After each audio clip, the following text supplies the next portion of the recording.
How we got to this decision, I'm not in position to answer that because I wasn't in the room.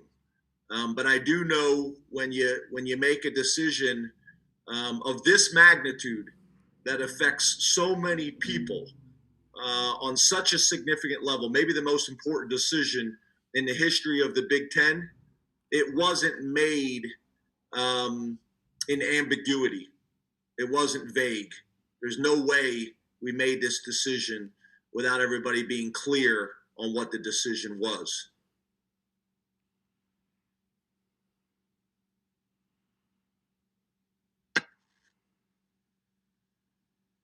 Hey, James, how you doing?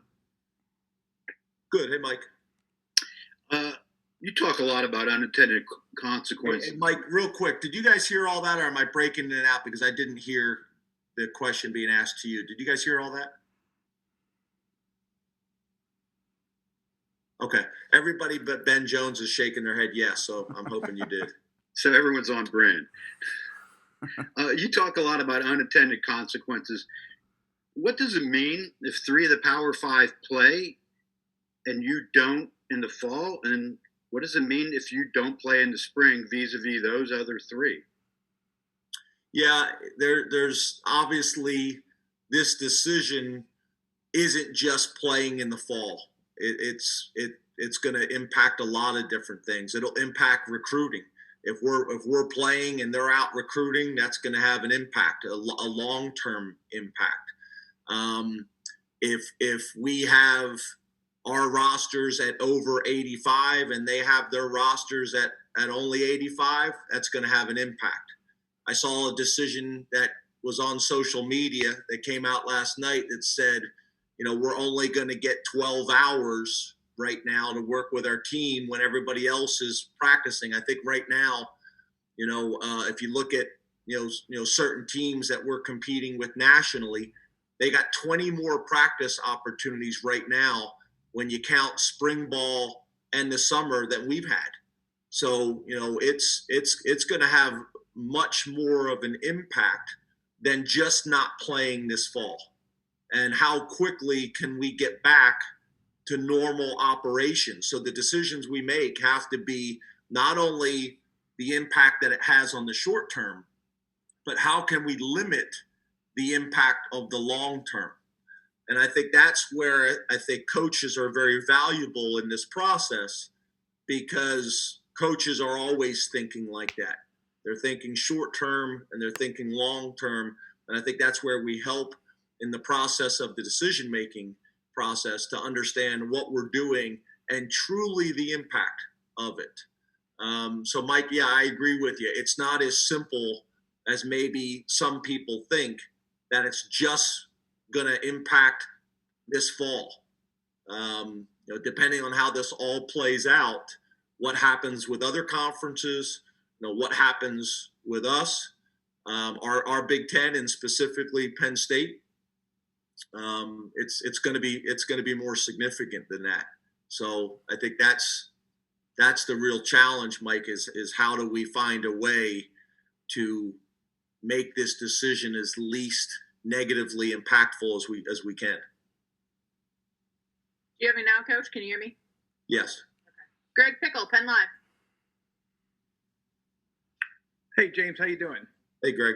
Hey, I think we've learned a lot over the years with dealing with you, that even when maybe you don't have all the answers, you're still going to put a plan in place to move forward as best you can. So what is that plan right now? Maybe, since the decision, the next couple of weeks before classes begin, what can you have the guys do? And what can you do to move forward while you wait for all those answers to come in?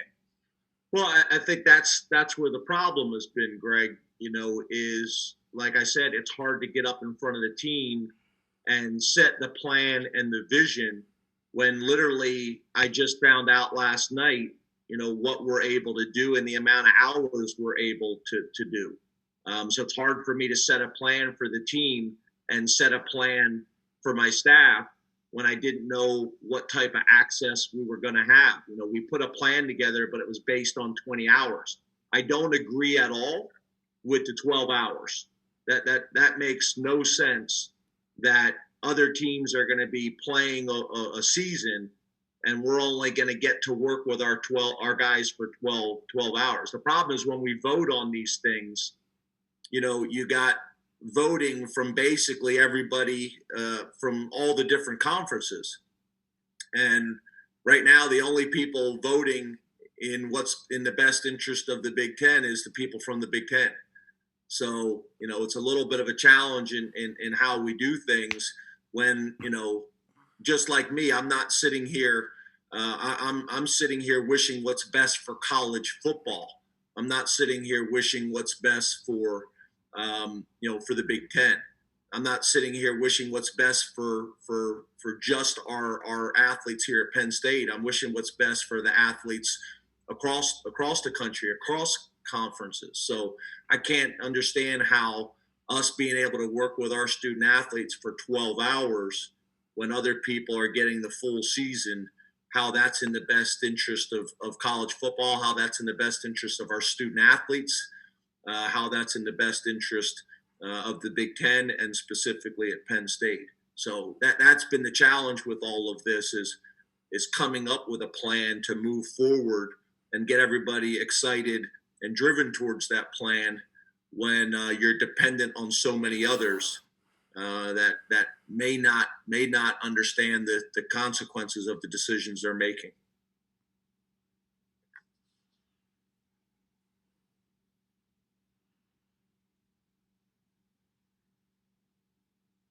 Oh, there we go. Audrey Snyder, The Athletic.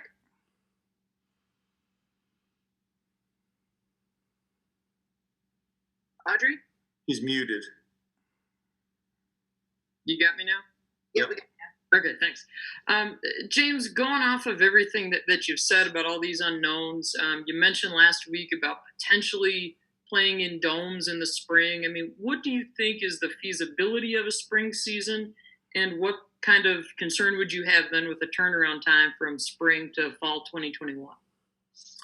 Yeah, I think everything that we decide, we have to think about how do we get back to what we would consider normal for the 21 season and moving forward. So whatever decisions we make now, we got to make sure that it doesn't impact us moving forward. So whether that is a spring season or whether that is a winter season, I think we have to look at that, and I think there's been a lot of discussions going on about that and a lot of different models being proposed.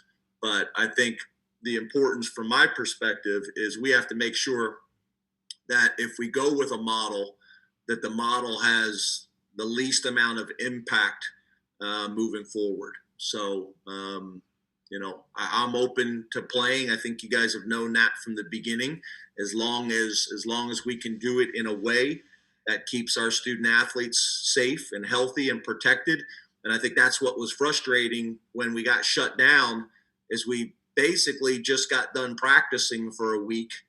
And when we tested our entire organization, coaches, players, trainers, anybody that comes in contact with our team, we didn't have one positive. So I think that's the challenge, is when you're working so hard to make something work and you're showing that you can make it work, at least on our campus, and then the decision is made to cancel. So I'm open to playing as long as we can do it in a way that we keep our guys, and not just our guys, but the teams that we're playing, safe.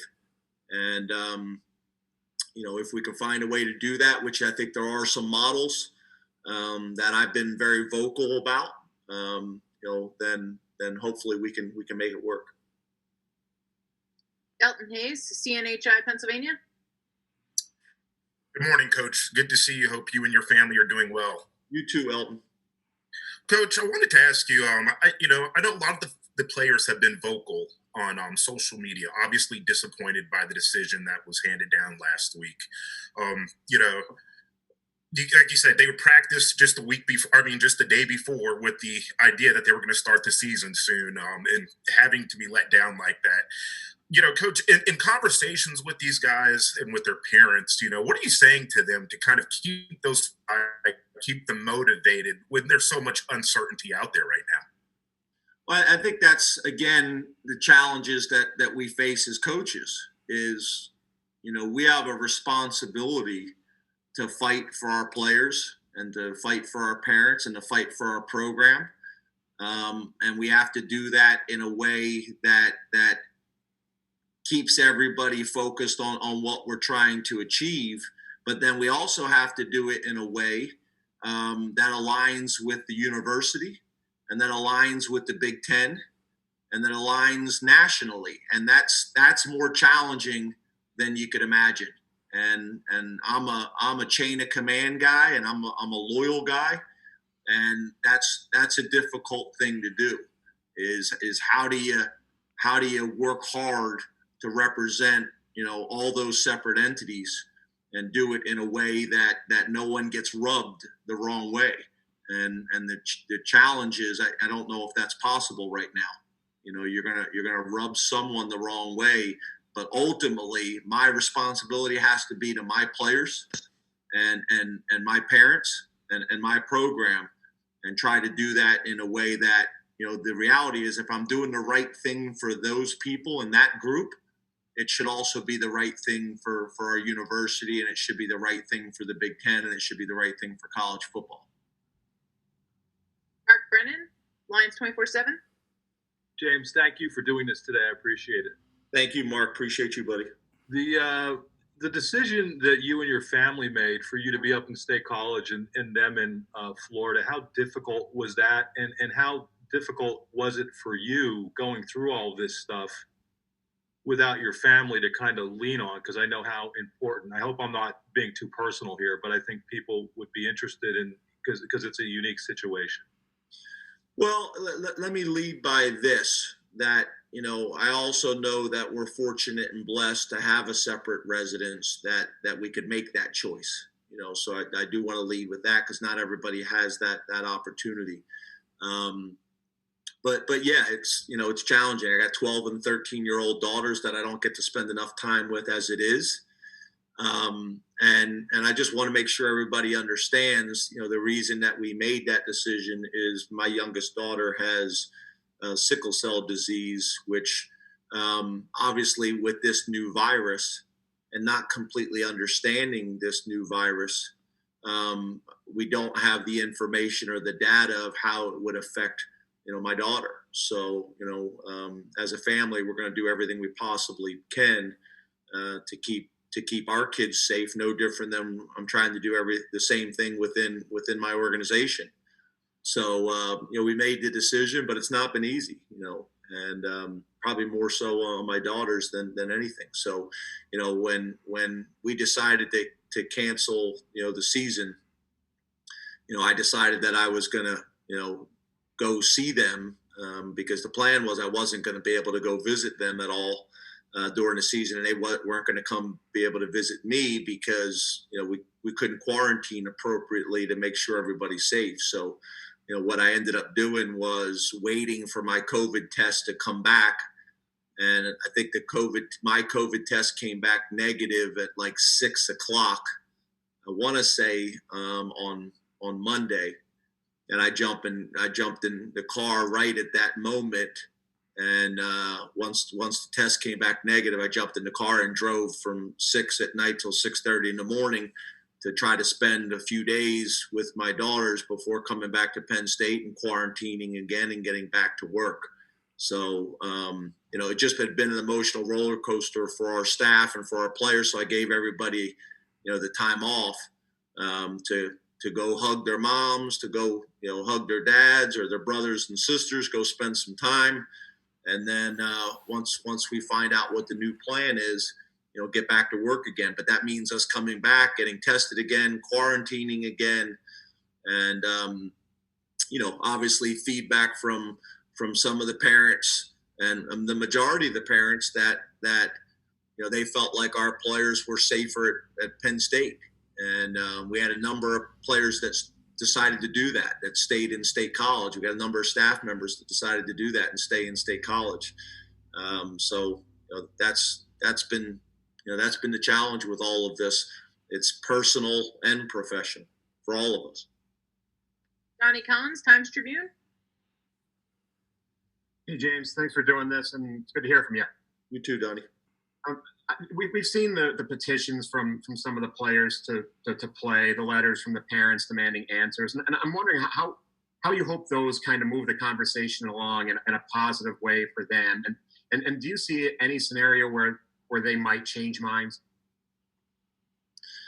Yeah, I love to see our players have voices. I love to see the parents have voices. I know they do within our organization, and we've had a lot of really good conversations. I had a meeting with the parents last night, and it's hard because you continue to have these meetings, but you still don't have a whole lot of answers for them. But I still think the ability to get together and look each other in the face and let them know what you do know is important. Do I think things are going to change?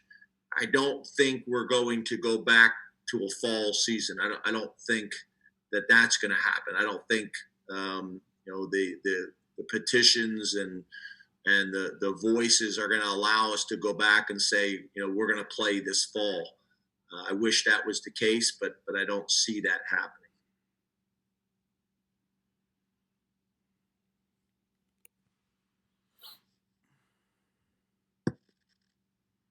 Hi, James.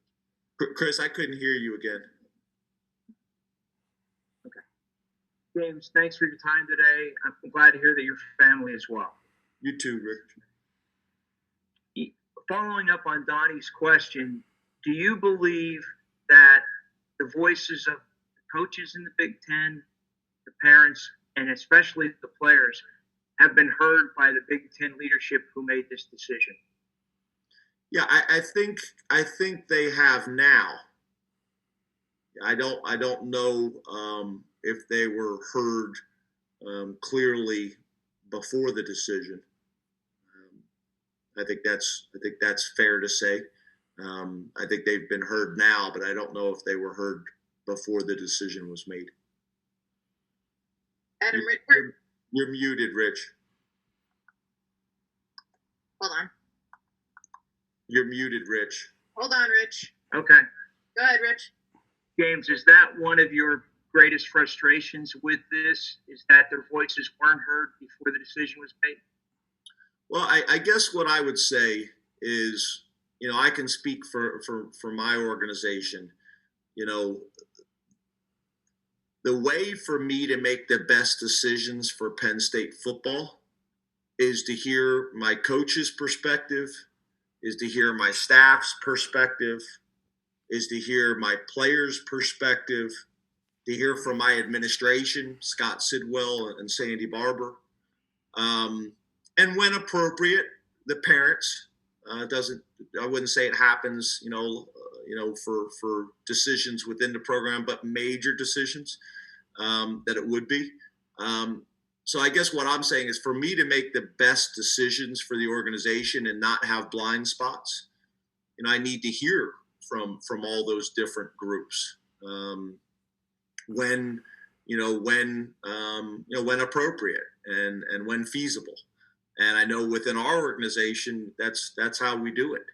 And that puts me in the best position to make the best decision with as much information and as many angles and as many perspectives covered. So I think that, whenever feasible, that's the best way to do it. And I also understand that those things aren't always feasible, but again, that goes back to what I said before, is I don't really have an issue with the decision, because at the end of the day, we made a decision based on what we thought was in the student athletes' best interest from a health and welfare standpoint. And let's understand, everybody understands the magnitude of this decision. So I think in some ways there should be, there should be some praise for the decision that was made, but I think, as I've stated before, my issue has been the process and the timing of it, not necessarily the actual decision that was made. Adam Rittenberg, ESPN.com. Hey, good morning, James.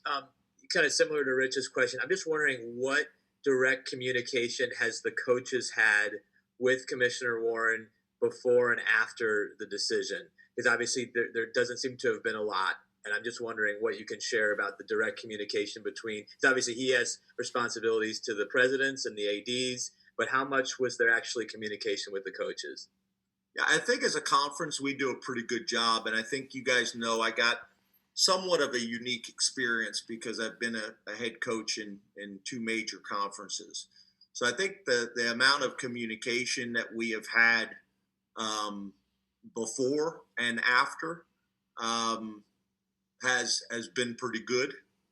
But when the decision was actually being made, it caught a lot of people off guard, because at that time, we felt like things were going pretty good. We felt like we were going to be able to make this thing work, and things changed quickly. So I guess specifically to the decision, it happened quickly. And again, I think that's where the frustration comes from.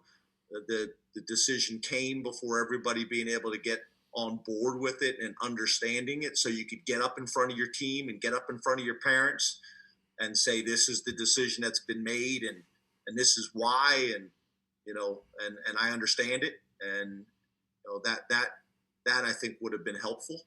But there was communication before and there was communication after. But when things started to swing in the wrong direction, that's when there wasn't a whole lot of communication. Dave Jones, Penn Live. Hi, James. Thanks. Thanks. I hope you're well. Here, Dave. I hesitate to even ask this, but I feel like I'm compelled to. Is Penn State absolutely now committed to the winter or the spring? Because the lots of the parents groups are trying to reverse the decision. And last night there was a blogger in Columbus saying that Eric Barron was on board with a plan for Penn State to actually play in a home-and-home schedule with 5 other Big Ten teams. To be clear, you haven't heard of anything about something like this, and you don't think that's true. I want to make sure of that.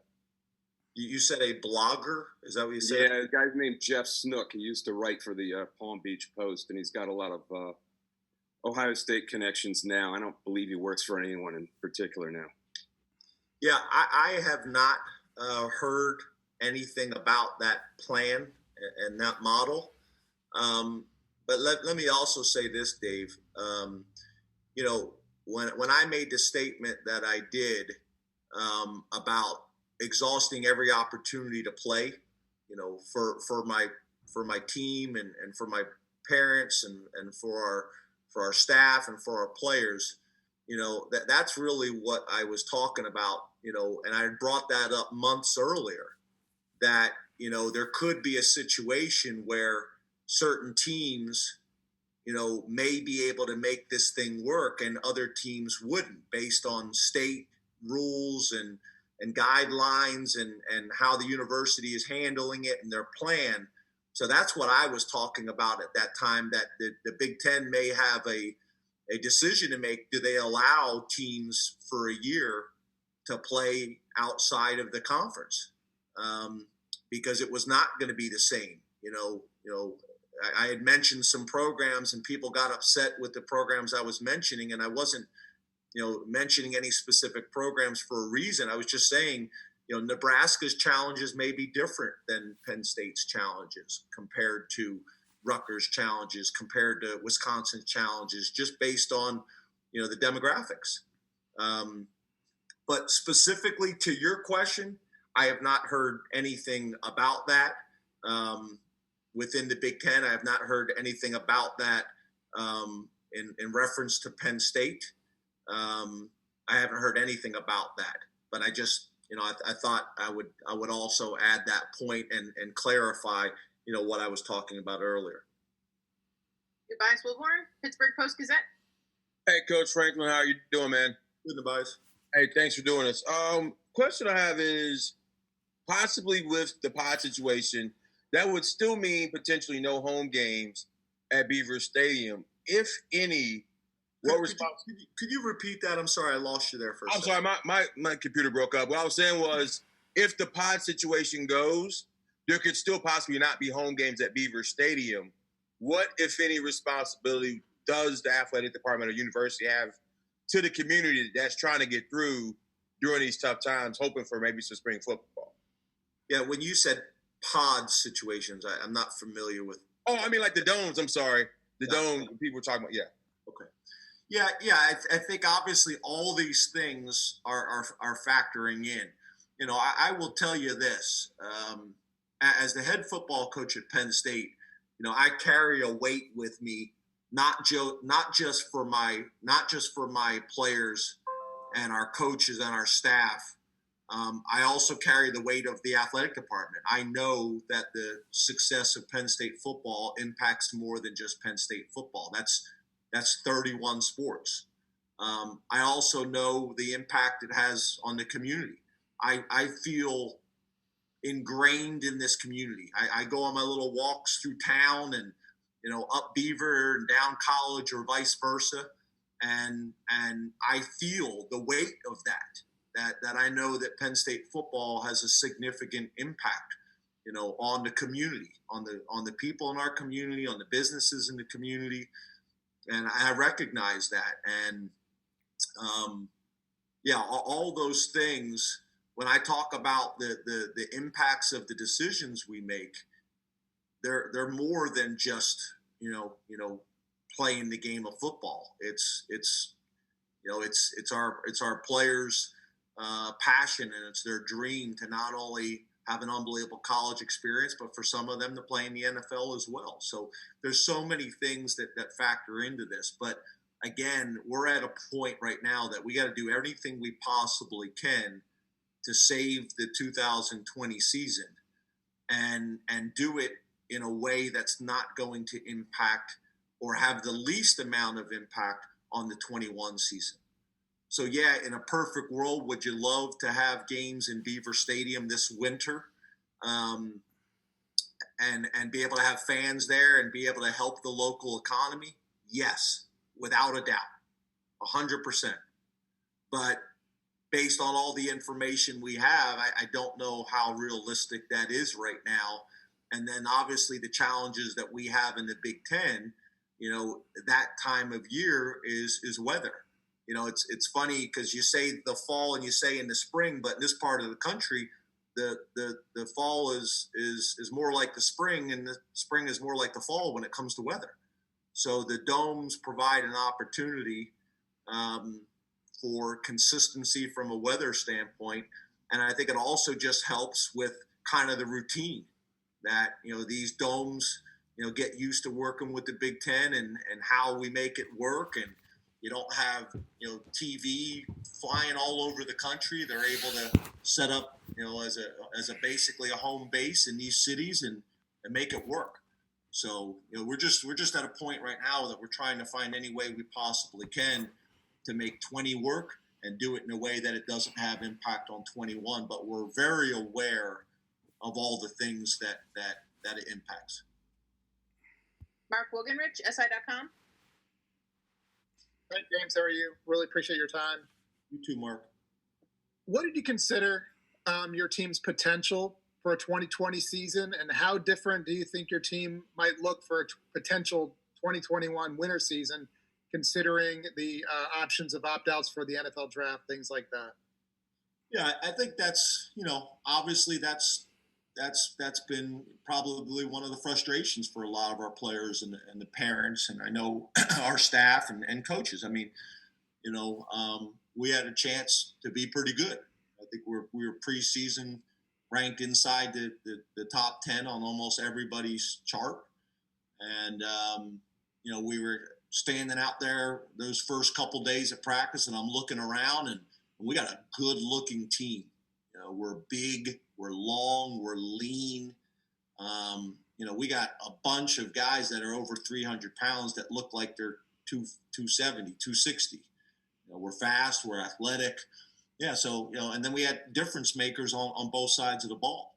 So, yeah, is that part of it, that you felt like, this season had the opportunity or had the chance, not guaranteed, but had the opportunity and had the chance to be a special season for Penn State? Yes. Yes. So that's part of the frustration. But again, I try not to spend time thinking about, the things that I can't control. And I tell the team the same thing, and our staff the same thing, and our players the same thing. Let's try to focus on the things that we can control. All our guys are going to go on to be very, very successful businessmen. And the reality is, people don't pay you to identify the problems; they pay you to come up with solutions. And that's how we're trying to work moving forward, is how do we solve the challenges that we have right now at Penn State? How do we solve the problems and the challenges that we have right now in the Big Ten? How do we solve the challenges and the problems that we have in college football right now? And there's a lot of them. Neil Rudell, Altoona Mirror. Hey, James, sorry about the situation. Hi, Neil. I'm wondering, did you favor the Power Five being in unison, whether it's to all play or all to not play? Yeah, I think there is definitely a responsibility to get everybody into a room together and have a conversation and put college athletics and put college football first, and try to exhaust that as much as you possibly can. Get all the leaders of all the conferences in one room together and say, what can we do to make this thing work the best we can for everybody? And then if it can't work, then at some point, obviously the Big Ten's got to do what's best for the Big Ten at the end of the day, and the ACC's got to do what's best for the ACC at the end of the day, and so on and so forth. But there needed to be a effort to try to do what's best for student athletes and do what's best for college athletics and college football across the board first. That I think is very important, because once you start fracturing it, and one group is doing one thing and another group is doing another, then you get all the problems that we're dealing with now. And there may have come a point that you couldn't do that, but that needed to be exhausted, before making these decisions, in my mind. And how much that happened or how much that didn't happen, I'm not sure of. Frank Bodani, York Daily Record.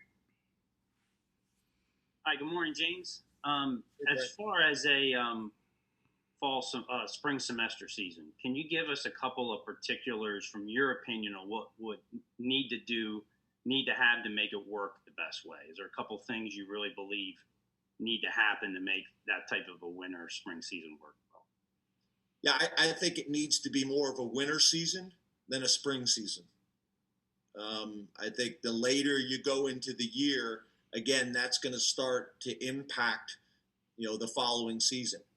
It's gonna have an impact on that in terms of too many games in too short period of time, in terms of injury, enough time for guys to get healthy, for injury prevention, for the right amount of training that we have to do beforehand to be ready to compete. All those things. How are you going to handle incoming recruits? How are you going to handle rosters? How many guys are going to end up playing? How many guys aren't going to end up playing? And based on opting out, is the NFL going to move back the combine and the draft, which they have the ability to do based on the collective bargaining agreement? They have the ability to move the combine and the draft back. So those conversations are happening as well. All these things have got to be tied together to make it work effectively and efficiently for as many as possible. Joe Giuliano, Philadelphia Inquirer. Good morning, James. Hey, Joe. You talked in the last week about making sure your players fulfill their dreams and finishing this thing the right way. What does finishing the right way look like to you? It's a great question, Joe. Going into this thing, what that meant is very different than what it is now. And right now is coming up with a model and coming up with a time that allows the majority of my guys to still get what they needed to get out of this season. That allows Penn State, that allows the Big Ten, that guys can still end up graduating, that guys can still leave Penn State feeling great about their experience over 4 or 5 years. That gives them the best opportunity to, hopefully play in the NFL one day. That gives them the opportunity to finish this thing out with their brothers, and represent this university, one more time. But yeah, Joe, that picture in your mind of what that was going to be before the season started to where we are now is very different, but for me, I got to try to work as hard as I can to create a new picture that looks as close to the old picture as we possibly can. And again, I don't mean to be repetitive, but do it in a way that has the least impact moving forward into 2021. And that's with how the season looks in 2021. That's in terms of our roster and how our roster looks in 2021. All of it. We want to try to get the picture back to as normal as we possibly can. Ben Jones, statecollege.com. Hey, James, how's it going? Hey, Ben. When you first got to Penn State, we talked to you a lot about breaking walls down with your players in terms of building those relationships. And it seems like this is the first time that I can think of in a while when people have been publicly unhappy with the Big Ten and Kevin Warren or the people that are in charge. How do you think coaches and administrators sort of break that wall down with him at this point? Because it seems like there's sort of a disconnect between his communication process and maybe your happiness right now. Yeah, that's a good question, Ben. I think at the end of the day, we all have responsibilities to our campuses, and we have a responsibility to our players and to our administration, at Penn State. But we also have a responsibility to the Big Ten and the leadership of the Big Ten. I also feel like we have a responsibility to the NCAA and the model that we're currently working within. Those all must be complementary pieces, and they all got to work together. And as we can all imagine, I don't know if this is the ideal situation, to be working in and be working in the first time. I know if I was a head coach at Penn State my first year and everything this happened, it'd be a much different, perspective than I have now. But for me, the way I look at it is that I have a responsibility to Penn State, the people on this campus and the people in this community, but I also have a responsibility to the Big Ten and try to make all those things work the best we possibly can. And that includes a responsibility to Kevin Warren, and our conference. We have time for a couple more questions. We'll start with Nate Bauer, Blue 8 Illustrated. Hey, James. How are you? Hey, Nate. Hey, I apologize if I'm asking you to repeat yourself. You've touched on this a little bit, but can you maybe speak to the magnitude of the effort that went into making that first week of preseason practice work, and whether or not you felt like that was feasible or viable over the long term to maintain a system like that? Yeah, I think that's a good question. And I think that's where a lot of the frustration comes on a lot of campuses, because so many people work so hard to make it work. A lot of people sacrificed a lot of things to allow for the football season to happen. That's players making sacrifices. We've always had open practices at Penn State. Being able to get on the call and tell the parents can't come to practices anymore. That's just one example. There was so many sacrifices being made to make it work. I felt like a mother hen. I mean, I would walk around all day long, in the office telling people to cover their nose because we all see it. People that have the mask on down here or not here. So I spent the entire of my day walking around telling people to cover their face up completely or they were going to be sent home. I spent the entire day at practice running around the practice field that as soon as they took their helmet off, that was a full visor, that they had to slide up their mask, that when guys were talking and interacting with each other, that they needed to spread out and be 6 feet as much as they possibly could. So I spent my entire time doing that, and so did a lot of people on our staff. And the challenge is you work so hard to create this culture and this chemistry and building this organization that runs like a family. I think a lot of people talk about being a family, but they're really not.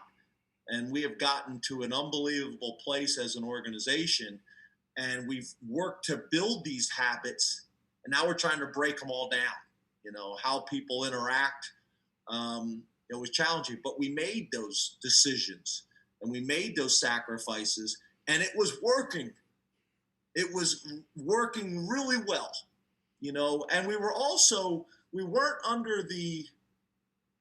naive that we didn't think there was going to be challenges and there was going to be some positive cases in the community and on campus and within our football team. But everybody was at a place where we felt like we were controlling as many of the variables as we possibly could. And it was working. And literally to get the test back, that after doing it and essentially practicing within what the rules would allow us to do. And the funny thing is, everybody talks about tackling. You never tackle in college football now anyway. So we're pretty much doing everything that we would do. And we were doing it for a period of time that if we didn't have the right structure in place, it would have been obvious. And we did it and didn't have one positive, over that period of time. So I think we were showing that the plan worked. And I think that was a similar conversation that I had with a lot of coaches, not only within the Big Ten, but across the country, that it was working. So again, I'm not naive to think that this was going to be smooth sailing the whole time. But I think that was the hard part, Nate, is so many people had worked so hard to come up with a plan to make it work. And then all of a sudden it changes and you weren't a part of the conversation and you didn't completely understand why. And the thing that I was trying to have control over our campus was working pretty good. So I hope that answers your question, Nate. Our last question today will come from T. Frank Carr from ESPN Radio. Hey, James. How you doing? Good. How are you? Doing all right. From your perspective, football players come to school for an education, but they also come for a football education. And you've already mentioned how you're frustrated about 12 hours is not enough time to give those players what they're coming to school for. When you step back and look at the whole picture of high schools having disruption in football education and colleges having disruption in football education for the better part of a year now, what does that do for you? I guess just as a part of the football community, how frustrating is that, and how do you reset that so that there isn't a long-term impact that you've talked about going forward? Well, I guess the decision has been made right now, but I hope through conversations like this and the power of the media and maybe some more healthy dialogue within the NCAA and within the Big Ten, that maybe we can get it changed. But I think that's the other hard part about this, is there's just so many mixed messages out there. I truly believe that this decision was made based on health and welfare. But the problem is right now, as we all know, you talk to 6 different doctors, you're going to get 6 different answers.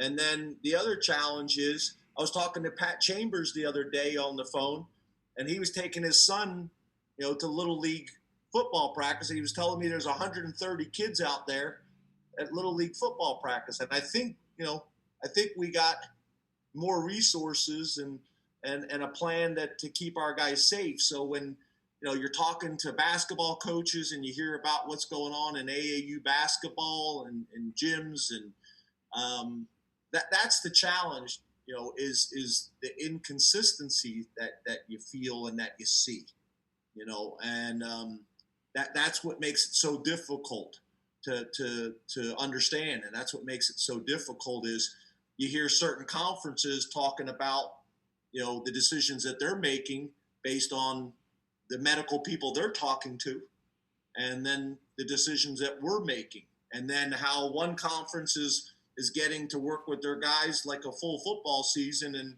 we're being only limited to 12 hours. There's just inconsistency. And then that goes back to, I think, the question that Neil asked earlier.